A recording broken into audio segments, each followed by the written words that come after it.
দেন এইটিডি। কারণ মোড কোনটা দেওয়া আছে ম্যানুয়াল, এটার সাথে লেন্স লাগানো আছে হচ্ছে 55-200 STF।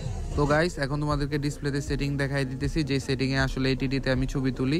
এখন তোমরা দেখতে পারতেছো কন্টিনিউ শাটার স্পিড দেওয়া আছে, এটাকে আমি সিঙ্গেল শুটিং করব এখন, কারণ তাহলে হচ্ছে তোমরা এক ক্লিকে একটা ছবি তুলতে পারবে, না হলে মাল্টিপল ছবি উঠবে। এরপরে মিটরিং মোড তোমরা দেখতে পারতেছো, ইভিলিউটি মিটরিং মোড দিছি।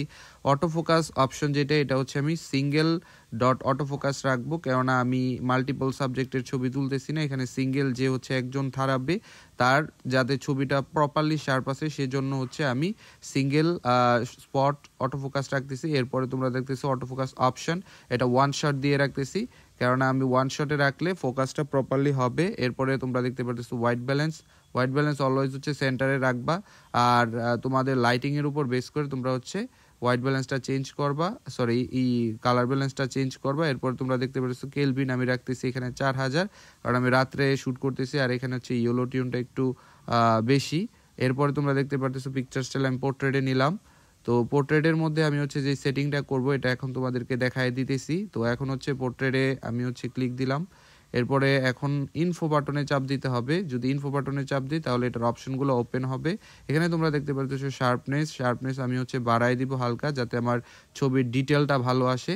এরপরে অ্যাজ ইউজুয়াল যেগুলা যেরকম আছে, যেমন ফাইননেস, তারপরে হচ্ছে থ্রেশহোল্ড, তারপরে হচ্ছে কন্ট্রাস্ট, স্যাচুরেশন।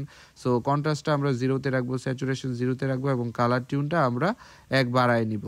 ঠিক আছে, যদি আমাদের আর কি প্রয়োজন পড়ে 1 আর 2 বাড়ায় নিলে এটার কালার টিউনটা একটু সুন্দর আসবে। আর স্যাচুরেশন আমরা 0-তেই রাখবো। তো এটা হচ্ছে আমার পোর্ট্রেট পিকচার স্টাইলের সেটিং। সো এরপরে হচ্ছে আমরা যে অপশনগুলো হচ্ছে এখন তোমাদেরকে দেখাইলাম, এই অপশনগুলো তোমরা যদি ঠিকমতো মেনটেন করতে পারো তোমরা অনেক ভালো ছবি তুলতে পারবা। আর আইএসও, শাটার স্পিড এবং হচ্ছে যেটা হচ্ছে অ্যাপারচার, এটা হচ্ছে তোমাদের প্রপারলি অ্যাডজাস্ট করে নিতে হবে, এটা হচ্ছে লাইটের উপর ডিপেন্ড করে। সো আইএসও তোমরা চেষ্টা করবা অলওয়েজ কম রাখার জন্য, শাটার স্পিডটা 100-এর উপর রাখবা অলওয়েজ, 100-এর নিচে শাটার স্পিড দিবা না, সেক্ষেত্রে তোমরা অনেক ভালো ছবি তুলতে পারবে এইটিডি দিয়ে।